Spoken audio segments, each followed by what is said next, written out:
안녕하세요. 보금 모바일 프로그래밍 7반 4팀 체크팀입니다. 지금부터 저희 프로젝트 발표를 시작하겠습니다.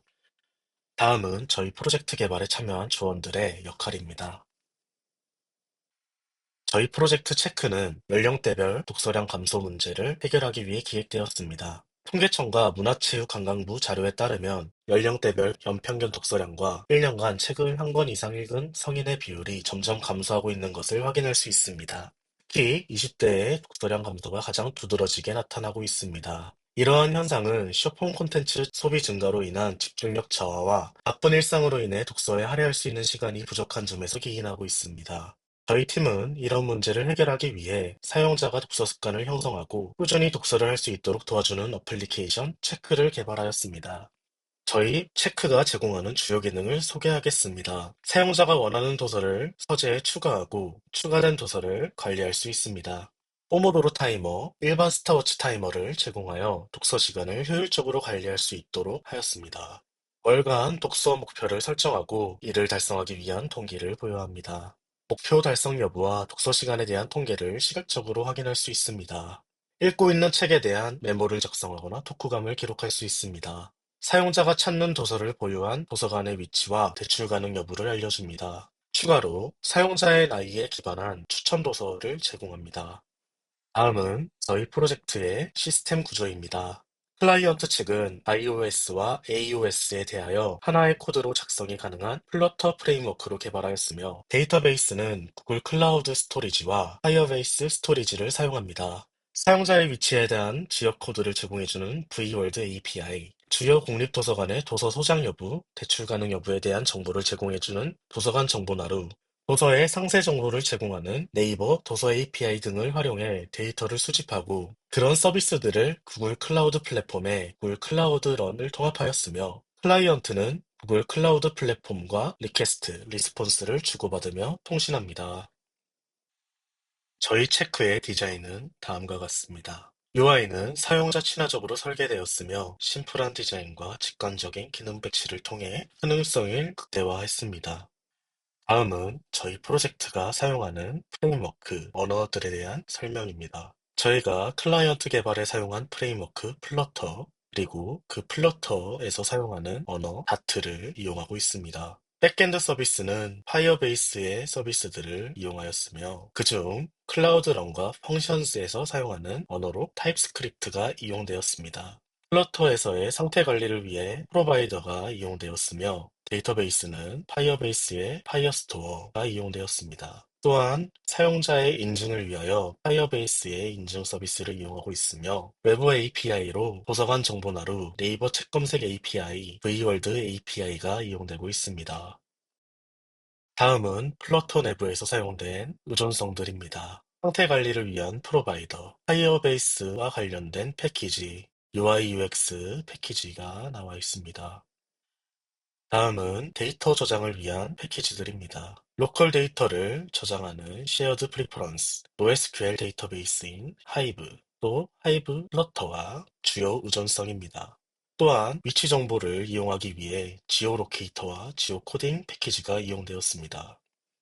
다음은 백엔드 서비스 측의 의존성에 대해서 설명하겠습니다. 언어는 타입스크립트가 이용되었으며 파이어베이스 어드민, 파이어베이스 펑션스를 위한 패키지가 포함되어 있습니다. 또한 API와 통신을 하는 패키지, 그리고 API 키들을 저장하기 위한 환경 설정 패키지가 포함되어 있습니다. 이상으로 저희 프로젝트에 대한 설명을 마치고 체크의 프로토타입을 시연하도록 하겠습니다. 저희 팀이 개발한 기능들이 실제로 어떻게 구현되었는지 함께 확인해 보시죠.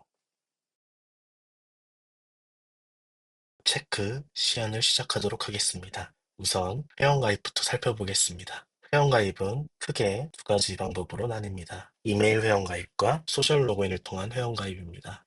이제 이메일 회원가입 과정 해보도록 하겠습니다. 회원가입 시에 닉네임, 이메일 주소, 비밀번호를 입력받습니다. 이렇게 정보들을 입력을 했습니다. 사실 지금 입력한 이메일은 이미 회원가입이 완료된 이메일입니다. 하지만 이런 이메일을 이용해서 다시 가입을 시도하는 이유는 오류 메시지를 잘 띄우고 있는지 확인해서 예외 처리가 잘 이루어지고 있는지 판단하기 위해서입니다. 한번 진행해 보겠습니다. 이렇게 이미 사용 중인 이메일을 사용하여서 가입을 진행할 때 이미 사용 중인 이메일이라는 오류 메시지가 뜨게 되어 있습니다.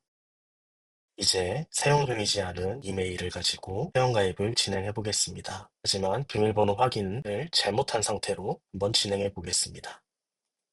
이렇게 비밀번호 확인이 비밀번호와 다를 경우 비밀번호가 일치하지 않는다는 오류 메시지가 뜸을 볼 수 있습니다. 다시 비밀번호 확인이 비밀번호와 같게 만들고 회원가입을 진행해 보겠습니다. 이렇게 회원가입이 진행이 됩니다. 회원 정보를 입력하고 회원가입을 진행한 이후에는 이메일 인증을 진행하여야 합니다. 이메일 인증이 어떻게 진행되는지 한번 보겠습니다. 이렇게 이메일 인증 메일이 왔습니다. 이 링크를 클릭해서 이메일 인증을 완료하고 다시 로그인을 시도해 보겠습니다. 이렇게 로그인이 완료되는 것을 볼 수 있습니다. 이제 구글 로그인에 대해서 시연을 해보도록 하겠습니다. 구글 로그인은 구글 아이디를 통해 저희 서비스를 이용할 수 있는 기능입니다. 이렇게 구글 로그인을 통해서 진행했을 경우 이메일 로그인과 똑같이 제대로 잘 접속이 되는 것을 확인할 수 있습니다. 이제 아이디와 비밀번호를 잊어버렸을 경우에 대해서 찾기를 수행하는 과정을 보여드리도록 하겠습니다. 원래는 이메일을 통해서 아이디를 찾고 비밀번호를 재설정하는 경우가 많지만은 저희는 닉네임을 통해서 아이디를 찾을 수 있도록 구성해 두었습니다. 이런 식으로 이메일 주소에 대해서 보여줍니다. 이 별표 처리된 부분을 기억하게 된다면은 아이디는 찾을 수 있겠죠. 비밀번호 찾기는 이 찾은 이메일을 통해 비밀번호 재설정 메일을 보내도록 되어 있습니다. 다시 이메일 창으로 넘어가서 이렇게 비밀번호 재설정 메일이 와 있는 것을 확인할 수 있습니다.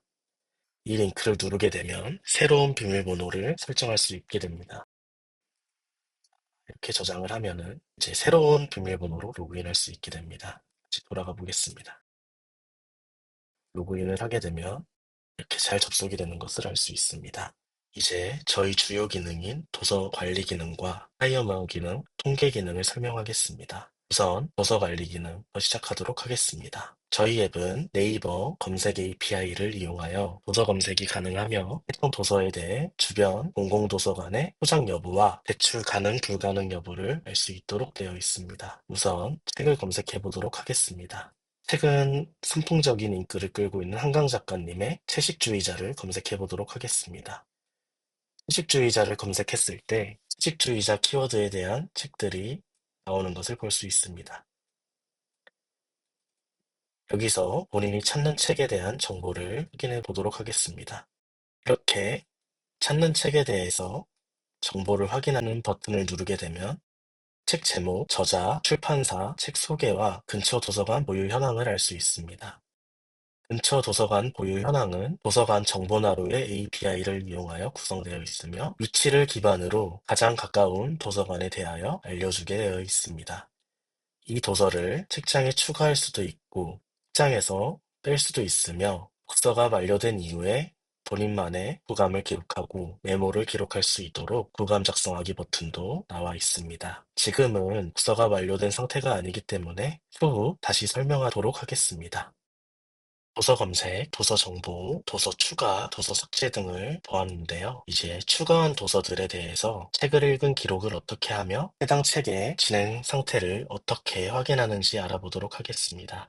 우선 책을 서재에 추가하게 되면 읽기 전 상태로 추가가 됩니다. 여기서 타이머를 통하여 도서에 대한 기록을 시작할 때 도서의 상태는 읽기 전 상태에서 읽는 중 상태로 넘어가게 됩니다. 이 좌측 두 개의 도서처럼 말이죠. 이 좌측의 두 개 도서는 이미 읽고 있는 책이고 이 읽고 있는 책들에 대하여 독후감 작성이 가능합니다. 이렇게 책을 누르고 독후감 작성하기 버튼을 누르고 본인이 생각하는 별점과 독후감을 작성하면 됩니다. 그렇게 되었을 때 독서 시작일, 독서 완료일, 총 독서 시간이 업데이트되고요. 이제 서재 탭에 갔을 때 다 읽은 책으로 표시가 됩니다. 이렇게 독서 진행 상태에 대한 확인이 가능합니다. 그리고 저희 홈화면에서 연간 목표 달성을 설정할 수 있는데요. 책에 대한 독서가 완료되면은 연간 목표 도서까지 몇 권 남았는지 알려주게 되어 있고, 지금 이번 연도에 몇 권의 책을 읽었는지도 알 수 있습니다. 잘 반영되는지 확인하기 위해서 한번 다시 지구 끝의 온실이란 책에 대한 독후감을 작성하여 독서 완료 상태로 바꿔보도록 하겠습니다. 이렇게 독서 완료 상태로 바꿨고요. 다시 홈화면에 가서 확인해 보면은 올해 읽은 책의 개수가 올라간 것을 확인할 수 있습니다. 이제 타이머 기능을 알아보도록 하겠습니다. 우선 읽지 않은 책에 대하여 선택을 하고 타이머를 시작하면은 해당 책에 대한 독서 시간이 기록됩니다. 포모도로 타이머 같은 경우는 주기적인 독서 시간과 휴식 시간을 겹겹이 진행하며 안정적으로 독서를 진행할 수 있도록 도와주는 타이머입니다. 일반 스톱워치도 마찬가지로 구현되어 있습니다. 이렇게 시작을 하면은 이 책을 얼마나 읽었는지 알 수 있고, 정지를 하게 되면은 실제 데이터베이스에 반영이 되면서 책 읽는 시간이 저장이 됩니다. 이제 통계 기능에 대하여 살펴보도록 하겠습니다. 통계 기능은 최근 7일 독서 시간과 월별 독서 기록을 확인할 수 있습니다. 지금 확인해 봤을 때 책 읽는 시간의 비율로 투명도를 조절하여 어느 날 책을 얼만큼 읽었는지 확인할 수 있습니다. 이렇게 그래프로도 시각화하여 내가 얼만큼 책을 읽었구나 쉽게 확인할 수 있습니다. 이보다 더 간편하게 홈화면에서 해당 월의 총 독서 시간과 독서 기록을 시각화하여 나타내고 있습니다. 다음은 프로필에 대한 설정입니다. 이렇게 프로필 사진을 바꿀 수도 있고 닉네임도 바꿀 수 있습니다. 생년월일도 바꿀 수 있는데 이는 사실 큰 의미가 없지만 저희 도서 추천 시스템이 나이대를 기반으로 도서 추천이 진행되기 때문에 이렇게 연도를 바꿔서 내가 30대이다. 그렇다면은 30대에 대한 책을 추천해 줄 것이고요. 지금은 50대니까 50대에 대한 책을 추천해 줄 것입니다. 계정 정보에서는 이메일, 가입일, 인증 상태를 볼 수 있으며 알림 설정에서는 알림을 켜고 끄고 할 수 있습니다. 해당 알림은 타이머가 완료되었을 때, 즉 포모도로 타이머의 독서 시간이 완료되었을 때 알림을 통해 알 수 있도록 되어 있는 시스템입니다. 한번 알림이 잘 오는지 확인해 보겠습니다. 이렇게 백그라운드에 두고 타이머가 완료되면은 이렇게 위에 알림이 뜨는 것을 알 수 있습니다. 또 휴식 시간이 지났을 때도 이렇게 알림이 뜨게 되어 있습니다. 이제 알림을 한번 꺼보겠습니다. 알림을 껐을 때는 이제 타이머를 진행하게 되면은 알림이 방금 왔던 알림이 안 오게 되어 있겠습니다. 자, 완료되었는데요. 알림이 안 오는 것을 확인할 수 있습니다. 자, 이제 다음으로 도움말 확인할 수 있습니다. 이메일 문의 버그 리포트도 할 수 있도록 되어 있고요. 지금은 시뮬레이터 환경이라서 이메일 앱은 실행할 수 없지만은 저희 인터넷을 이용해서 버그 리포트는 가능하도록 되어 있습니다. 그리고 데이터 초기화와 로그아웃이 가능합니다. 로그아웃부터 해보도록 하겠습니다. 로그아웃을 하게 되면은 이렇게 로그아웃이 되는 것을 알 수 있습니다. 다시 로그인을 하고 데이터 초기화에 대해서 한번 진행해 보도록 하겠습니다.